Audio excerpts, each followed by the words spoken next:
Depuis ce matin, le petit monde du canoë-kayak est à Pau. Une cinquantaine de nations prend ses repères sur les 300 mètres du parcours du stade d'eau vive. L'épreuve paloise clôture la saison de Coupe du Monde.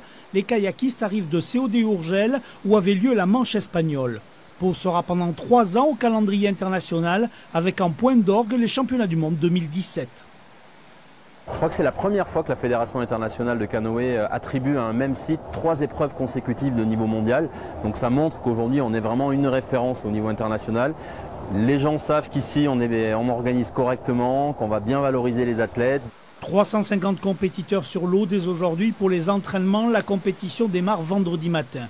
Kayak, canoë, canoë biplace, l'équipe de France filles et garçons est favorite pour la victoire sur ce bassin qu'elle utilise toute l'année. Un stade d'eau vive qui s'est ouvert au grand public avec succès. On est au-delà de nos espérances au point de vue inscription sur les compétiteurs puisqu'on a dépassé le cap des 300. C'est la preuve aussi de cette attractivité au niveau du site, mais c'est aussi, je pense, en vue de la préparation de la finale des Coupes du Monde de 2016 et Championnat du Monde 2017. Un village de partenaires, des animations toute la semaine, des concerts. À partir de jeudi soir après la cérémonie d'ouverture, le stade d'eau vive de Pau lance son festival de l'eau vive pour cette Coupe du Monde. La touche finale pour les athlètes se fera sur ce podium construit par les artisans du bois béarnais. Qu'est-ce que tu regardais quand tu faisais ton immersion? Pas ta porte en tout cas. Remets-toi sur tes points de référence visuels. Et puis après ça va passer tout seul. La tension est palpable. L'entraîneur palois Didier Baillac n'a qu'un objectif, aider Célia à se qualifier pour les championnats du monde avant d'envisager les Jeux de Rio. Cette kayakiste française court aujourd'hui pour le Maroc, pays nouvellement arrivé sur le slalom. Confrontée à l'élite mondiale, Célia doit progresser pour être au niveau et représenter son pays. Ma maman est marocaine, j'ai les 2 nationalités et du coup c'est une fierté de pouvoir représenter le pays de ma maman.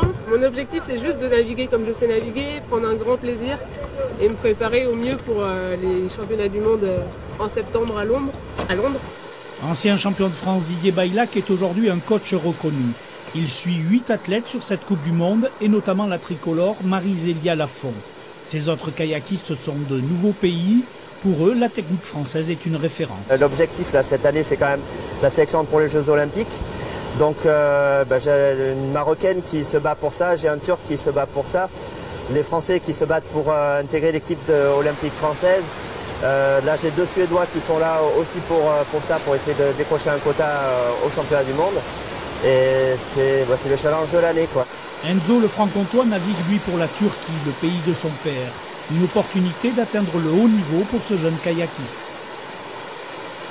Là, ça me permet déjà d'être tout seul, d'avoir beaucoup plus de facilité et de pouvoir espérer peut-être un jour aller aux Jeux Olympiques.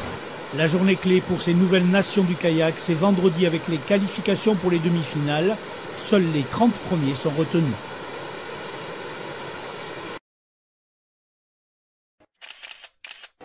Direction Pau pour la manche de Coupe du Monde de canoë Cocorico en kayak dame. La victoire revient à la Française Émilie Fer, championne olympique en titre.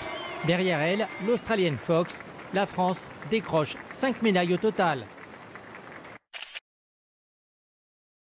En canoë-kayak, finale de Coupe du Monde de slalom à Pau et la championne olympique Émilie Fer, on la connaît bien, chez elle, remporte la médaille d'or en kayak monoplace, le fameux K1.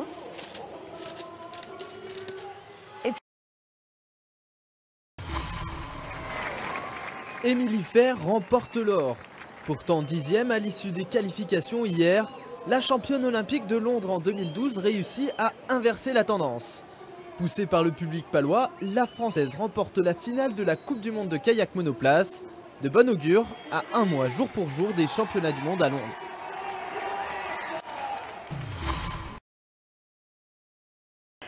Pas de champagne en revanche pour les rugbymen du 15 de France après leur défaite face à l'Angleterre. Pas de champagne non plus pour les footballeurs de l'OM. En revanche, la Française Émilie Fer y a eu droit après sa médaille d'or en kayak monoplace. La Minute Sport Week-end avec Jean-Marie Bakayoko. Elle a dompté les caprices de la rivière et surclassé tous ses adversaires. Voici le sourire du week-end. Émilie Fer vient de remporter l'étape de Coupe du Monde de slalom à Pau. Dans 1 mois à Londres, la championne olympique tentera de conserver son titre mondial.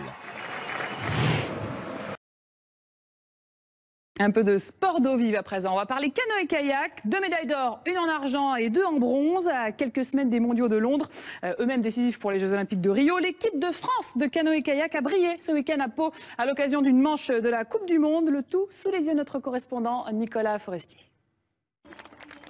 Tout sourire, Pierre-Antoine Tillard et Denis Gargaud, symbole d'une équipe de France qui gagne. Les deux séistes ont respectivement accroché les premières et troisièmes places. Une belle réponse à ceux qui craignaient une crise de succession après la retraite de Tony Estanguet. C'est vrai que c'est une satisfaction de voir qu'aujourd'hui sur la catégorie canoë monoplace, on a 2 Français sur le podium. C'est une super nouvelle. Denis qui était un peu déçu de ses qualifications des sélections équipe de France qui était passé à côté. Ici se rachète un peu, il se remobilise.